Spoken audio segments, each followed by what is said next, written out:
Welcome back to Growth TV. I'm Carolyn Vallejo here today with Paige Brewin. She's head of QBE North America's Transactional Liability practice.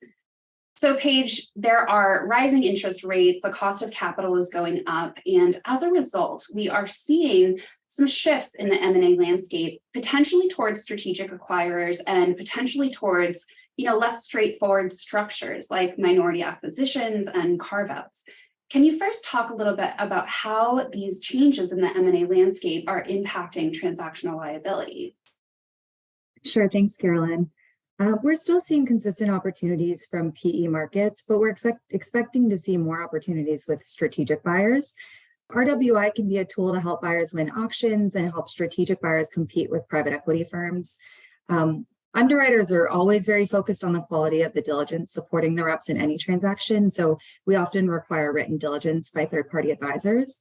But one thing that's a little different is a sophisticated strategic buyer may have subject matter experts and resources to perform that kind of diligence internally with a view towards integrating the target business. So it benefits insurers to understand and trust the sophistication of that internal diligence.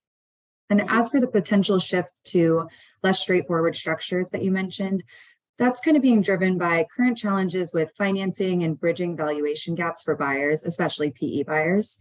The ability to finance a deal with debt is a little trickier right now, and the expectations between buyers and sellers are different than what they may have been 6 to 12 months ago. Buyers are looking for creative ways to structure deals to drive return and meet seller expectations for value. Those can include minimum return requirements and earnouts. And then structures like minority acquisitions and carve-outs can be a little bit more complex to ensure as well. With a minority acquisition, the parties have to consider control issues and the effect of prorating loss under a reps and warranties policy. And then with a carve-out transaction, the buyer is only acquiring an asset or a business segment of a larger company. So the insurer needs to understand the transition plan and whether the relevant financials fairly present the go-forward position of the target company. So buyers will need to choose an experienced insurer who can thoughtfully underwrite to more nuanced transaction structures. Mm-hmm. So as this, maturation of the M&A landscape is occurring, deal makers are increasingly understanding the importance of transactional liability insurance. This naturally gives rise to a greater volume of policies out there and thus a greater volume of claims. So what are you seeing on the claim side?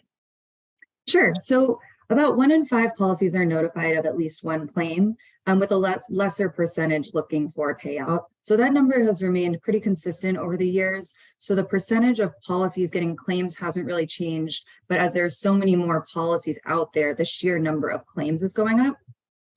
We're still seeing the majority of claims come in the first 12 to 18 months of the policy period. And we're still seeing the most commonly breached reps over the last 5 years have also been pretty consistent. So those include compliance with laws, financial statements, undisclosed liabilities, tax, and material contracts. We see claims in those 5 most common areas kind of across all industry sectors, but there are a few specific sectors with higher claim frequency for certain reps. So a few examples of that would be for healthcare targets, we see more claims on compliance with laws. For manufacturing, we see more claims with product liability and condition of assets reps. And then for technology deals, we see more claims on tax and IP reps. So that kind of makes sense given the target operations there. When companies aren't performing quite as well, we might see the claim rate tick up a bit. But the claims we're seeing are generally what we expect from the product and what we're here to pay for. With an increase in claims volume, it's essential to choose an insurer with dedicated transactional liability specialists on the claim side, so the process is as smooth and efficient as it is during underwriting. Mm-hmm. So now let's turn our attention towards, the latter half of this year as 2023 progresses and the deal-making environment continues to evolve. What are you expecting there, and what do you think that these changes in the M&A landscape mean for what policyholders actually need? Yeah, so we saw unprecedented levels of M&A activity in 2021 and more of a return to normalcy in 2022. Private equity firms are sitting on record levels of unallocated capital, and they can only sit on the sidelines for so long before they'll look to put that capital to work. So on the sell side, private equity firms also have to provide liquidity for their investors. So they'll be looking for opportunities to sell as well. We just emphasize the importance of choosing not just the right insurance product, but also the right insurance partner who has experience with challenging risks and the nuances of more complex transactions.